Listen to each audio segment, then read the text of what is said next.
Have you ever looked at your garden and thought, why isn't it thriving like it used to? Maybe your plants aren't growing as fast. Maybe your soil feels tired. Or maybe, despite your care, your garden just doesn't look happy.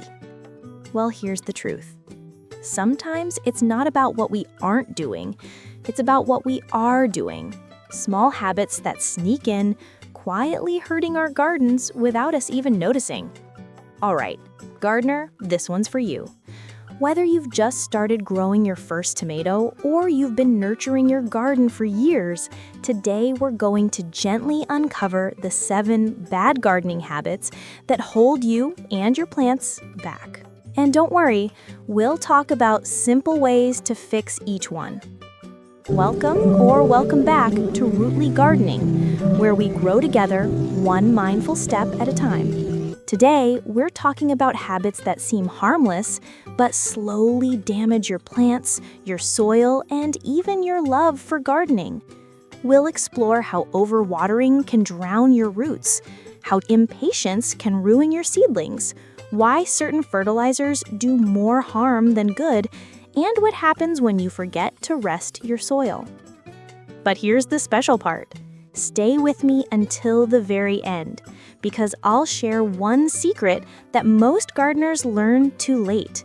It's the quiet, simple habit that can triple your garden's strength without spending a single extra dollar. Trust me, you'll want to know it. Now grab your gloves, take a deep breath of that fresh air, and let's begin with the first habit, the one most gardeners don't even realize they're guilty of. Habit number 1, overwatering your plants. It's something almost every gardener does at some point. We see dry leaves, we see a bit of droop, and our first instinct is to grab the watering can. We think, maybe they're thirsty. But often that's not the problem at all. Here's what really happens. When we water too often, the soil never gets a chance to breathe. Roots need oxygen just as much as they need moisture. Without enough air in the soil, roots start to suffocate. When that happens, they rot and your plant begins to fade, slowly, silently. Now, you might say, but I'm only watering a little each day. That still counts as overwatering if your soil stays constantly wet. Remember this. Wet soil is not the same as moist soil. Moist soil feels cool and slightly damp when you touch it, but it doesn't stick to your fingers. Wet soil feels heavy and sticky. Here's a simple check you can do right now. Stick your finger into the soil, about 2 inches deep. If it feels wet, skip watering that day. If it feels dry and crumbly, then your plant is ready for a drink. It's really that simple. All right, let's clear up another myth. Some gardeners believe watering every morning is always good. But in truth, it depends on your soil type, your weather, and your plants. Clay soil holds water much longer than sandy soil. A shaded garden keeps moisture longer than one in full sun. Here's a quick tip. When you water, do it deeply but less often. That means giving your plants a good soak once or twice a week rather than a sprinkle every day. Deep watering encourages roots to grow down, not just across the surface. Deeper roots mean stronger plants and better drought resistance. And one more thing, never water at night. When water sits on leaves overnight, it invites disease. Morning watering is best because the sun helps dry the leaves naturally while the roots get their fill. So how do you fix this habit? The answer is rhythm. Learn your garden's rhythm. Every soil and plant has its own pace. Listen to your garden, not your routine. All right, now that we've handled watering, let's move to something that sounds the opposite, but causes the same stress. Habit number 2, ignoring soil health. Now, let's talk about the heart of every garden, the soil. If your soil isn't alive and balanced, your plants will struggle no matter how much care you give them. And yet, many gardeners overlook it. They plant, they water, they fertilize, but they rarely stop to ask, how is my soil doing? Ignoring your soil's health is one of the sneakiest bad habits. You can't always see the damage right away, but over time, the signs show up. Your plants grow slower, their leaves lose color, and your garden just doesn't bounce back like it used to. Think of your soil as a living world. It's full of tiny creatures, earthworms, microbes, fungi, all working together to help your plants grow. These little workers break down organic matter, release nutrients, and keep your soil fluffy and breathable. But when we ignore soil care, that life starts to fade away. One reason this happens is too much use of synthetic fertilizer. They may give a quick boost, but over time, they wear your soil down. It's like feeding your plants candy. Fast energy, no nourishment. Healthy soil needs real food, like compost, leaves, and old plant matter. These natural materials build structure and feed the soil life that keeps your garden strong. Here's something easy you can do. Once a month, sprinkle a thin layer of compost or worm castings over your beds. Think of it as giving your soil a snack. It helps hold moisture and slowly releases nutrients right where your plants need them. Another good habit is to add mulch. Mulch is simply a layer of organic material, like shredded leaves, straw, or bark, that covers the soil surface. It protects against sun, slows evaporation, and keeps your soil temperature steady. Over time, mulch breaks down and turns into rich organic matter. That's free soil improvement, courtesy of nature. Now here's what most gardeners forget: soil compaction. When you walk on your beds or till too often, you crush the air pockets in the soil. Roots struggle to spread and water can't drain properly. To fix that, try not to step on your garden beds. Use stepping stones if you need access. Let worms and microbes do the tilling for you. They're better at it than we are. Healthy soil smells earthy, not sour. It feels crumbly, not sticky or dry like dust. If your soil doesn't look or smell right, it's sending a signal. Listen to it. All right, so now we've learned that your plants are only as healthy as the soil beneath them. But there's another habit that's just as harmful. Habit number 3, being impatient with seedlings. Now, let's be honest. We all get a little impatient in the garden. You plant your seeds, you water them, and then you wait. A few days go by and you start thinking, did I do something wrong? Why aren't they sprouting yet? So you poke at the soil, you move things around, or even start over. But impatience is one of the biggest mistakes a gardener can make. Plants live by nature's clock, not ours. Some seeds sprout in days, others take weeks, and some, like peppers or parsley, take their sweet time to show any sign of life. When we rush that process, we disturb their fragile start.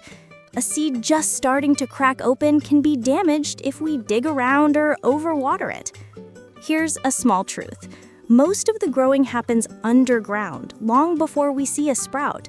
The seed is busy forming tiny roots, setting its foundation. It's like a house being built from the inside out. You wouldn't move a foundation before the walls are up, right? The same goes for your plants. So what's the best way to beat impatience? Observation. Instead of checking your soil every few hours, learn your plant's natural germination times. Keep a small note nearby, nothing fancy, just a reminder of how long each seed usually takes to sprout. Then, let time do its work. Here's a quick tip. Cover your seed trays with clear plastic wrap or a humidity dome. It keeps moisture in and warmth steady, which helps seeds germinate faster. Once you see the first green shoots, take off the cover to let in air and light. Another form of impatience happens after the seedlings appear. Many gardeners rush to move them outside, thinking they're ready. But those little sprouts need to build strength first. Before transplanting, give them a week or two to adjust. Place them outside for a few hours each day, then bring them back in at night. This process, called hardening off, teaches them to handle wind, sun, and temperature changes. If you skip that step, your seedlings will wilt or burn within a day. It's not because you did anything wrong, it's just that they weren't ready. Plants, like people, need time to toughen up before facing the world. So take a breath. Step back. Let your garden grow on its own rhythm. Patience isn't just a virtue in gardening, it's a requirement. Now, speaking of timing, there's another habit that can undo all your hard work. Habit number 4, planting out of season. Timing is everything in gardening. You can have the best soil, the healthiest seedlings, and the perfect plan, but if you plant at the wrong time, nature will remind you who's in charge. Planting out of season is one of those habits that quietly ruins good gardens. It's easy to do. Maybe you get a burst of motivation on a warm winter day and think, it's sunny, let's plant some tenobers. Or maybe you grab a new pack of seeds in late summer, thinking it's never too late to start. But plants follow the rhythm of temperature and daylight hours, not the calendar hanging on your wall.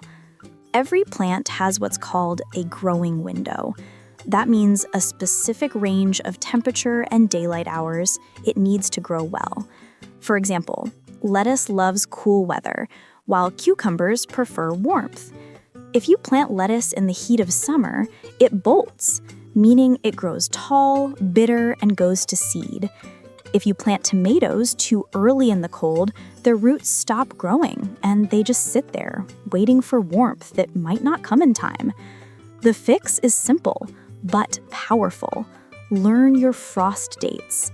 Every region has an average last frost in spring and first frost in fall. These are your guideposts. Warm season crops, like peppers, beans, and squash, go in after the last frost. Cool season crops, like spinach, kale, and peas, go in before it. That one habit, following frost dates, can change your garden completely. Here's a quick trick. Keep a small garden calendar or notebook. Write down what you plant and when. After a season or two, you'll notice patterns. What worked, what didn't, and which weeks seem to bring the best results. That's your personalized planting guide. Now, one more thing about timing. Nature doesn't always stick to the script. Some years, spring arrives early. Other years, it lingers in the cold. So trust your soil more than your schedule. If your soil still feels cold or soggy, wait a few days. Seeds planted in warm, loose soil will always grow stronger than those pushed into the chill. Gardening is a conversation with nature, not a command. The more you listen, the better your results. All right, now that we've covered timing, let's move to a habit that often goes hand in hand with impatience. This one can be tricky because it feels like you're helping your plants when really you might be stressing them. Habit number 5, over-fertilizing and chasing quick growth. This is one that fools a lot of gardeners, especially when they're trying to get faster or bigger growth. Over-fertilizing. It sounds helpful, right? You feed your plants, they grow strong. But too much fertilizer does the opposite. It burns roots, weakens structure, and upsets the balance that plants depend on. Many gardeners see slow growth and assume the soil needs more nutrients. So they add a bit of this, a scoop of that, and soon the soil turns into a chemical stew. The plants respond at first, they might look greener or taller, but that burst is short-lived. Underneath, the roots are struggling. When plants get too much fertilizer, they grow too fast on the surface. Their stems become soft, their roots stay shallow, and they become easy targets for pests and disease. It's like feeding a child only sugar, plenty of energy, but no strength. Now here's something many gardeners don't realize. Fertilizer salts can build up in your soil over time.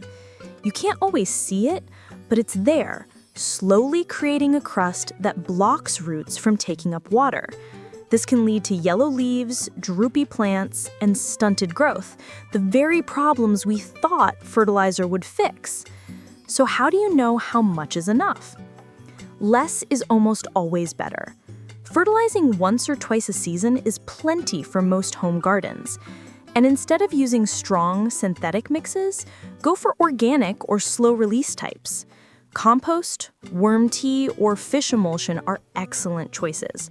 They release nutrients gradually, in tune with your plant's needs. Here's a simple way to tell if your plants truly need food. Look at the new growth. If the new leaves are small, pale, or weak, your soil might be lacking. But if the plant looks healthy and green, it's already doing fine. Don't fix what isn't broken. There's another trick I use. After every heavy rain, I give my garden a gentle rinse with plain water. It sounds odd, but it helps flush out any leftover fertilizer salts near the surface. That keeps the soil clean and balanced. Remember, fertilizer is like seasoning. It's meant to enhance, not overpower. When in doubt, feed your soil instead of your plants. Healthy soil feeds everything for you. All right, take a deep breath. We've covered watering, soil, patience, timing, and feeding, some of the biggest troublemakers in the garden. But there's one more sneaky habit that can quietly ruin your plant's long-term health. Habit number 6, neglecting or overdoing pruning.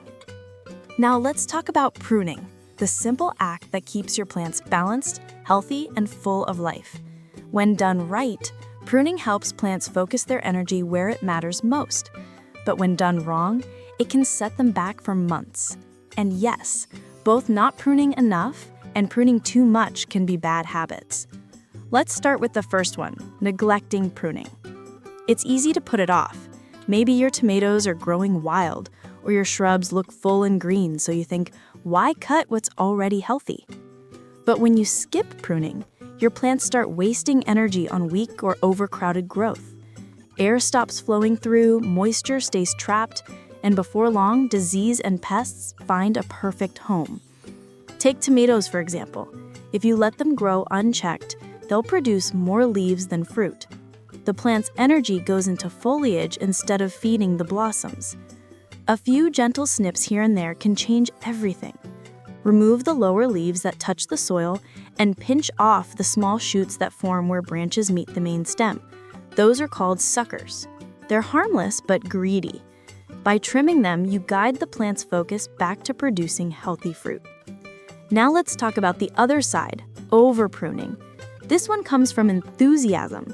You start trimming, and before you know it, you've cut half the plant away. The idea might be to make it neat or help it breathe, but plants need leaves to make energy through photosynthesis. Remove too many, and they can't recover fast enough. You'll see stunted growth, sunburned stems, or even dieback. Here's a simple rule I live by. Never remove more than 1/3 of a plant at once. That keeps it strong while giving it room to heal. And always use clean, sharp tools. Dull blades crush tissue, leaving wounds that invite infection. Timing matters too.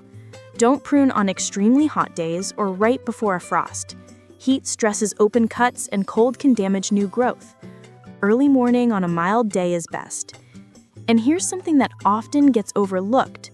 Pruning isn't just for looks. It's communication. When you prune, you're telling your plant where to grow next. Each cut directs energy. Each trim shapes the future.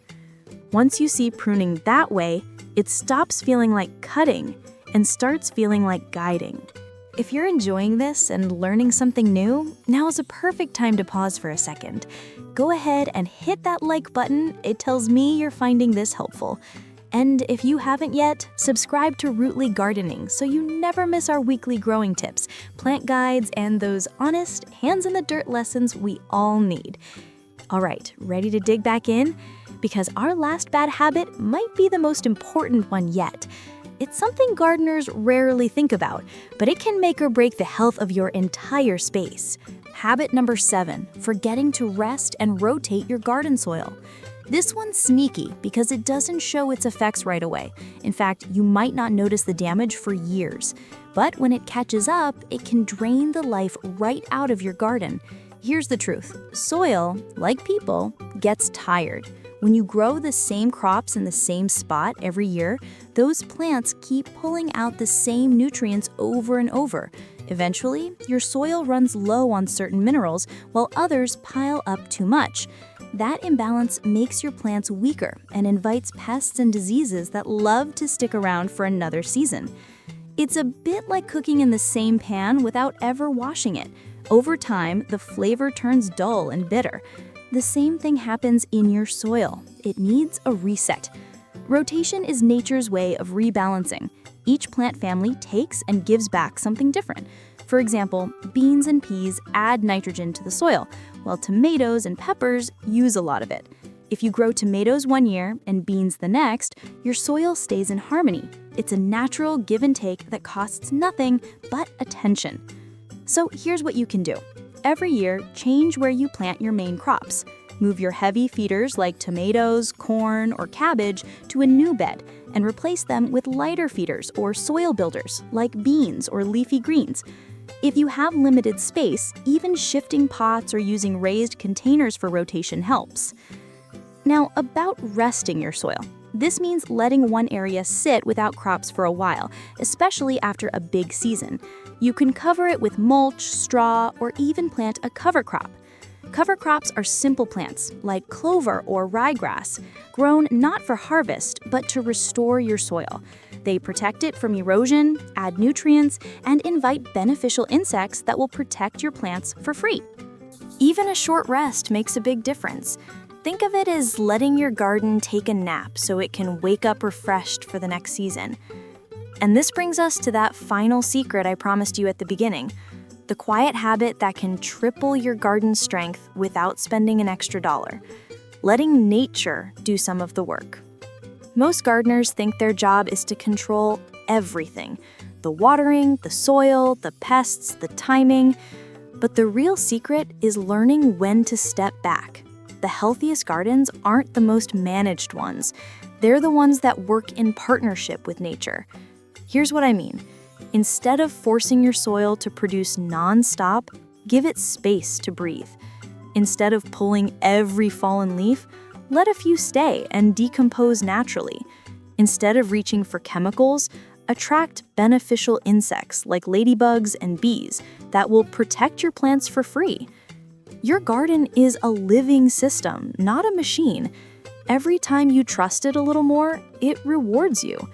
The soil rebuilds itself, the plants toughen up, the whole space starts to hum with quiet life. So in 2026, make this your new rule. Less forcing, more listening.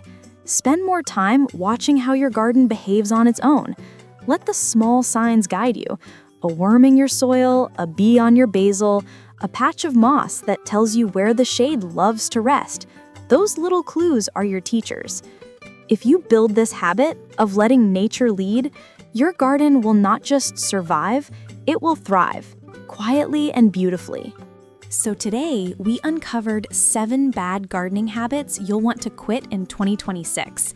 We talked about overwatering and how it drowns roots. We reminded ourselves to care for the soil, to be patient with seedlings, and to plant in season. We learned that over-fertilizing harms more than it helps, and that pruning is both art and balance. Finally, we saw why soil rotation and rest are keys to long-term garden health. And we ended with that simple but powerful truth. The best gardeners don't fight nature, they work with it. Now, I love to hear from you. Where are you watching from, and what's growing in your garden this season? Share it down in the comments. I love reading about gardens from all around the world. If you found this helpful, go ahead and like the video and subscribe to Rootly Gardening for more calm, practical garden wisdom every week. And if you're ready for your next step, check out our video on how to build living soil from scratch. It's the perfect follow-up to what we just learned today. Until next time, keep your hands in the dirt, your heart in the garden, and your eyes open to nature's quiet lessons. I'll see you in the next one.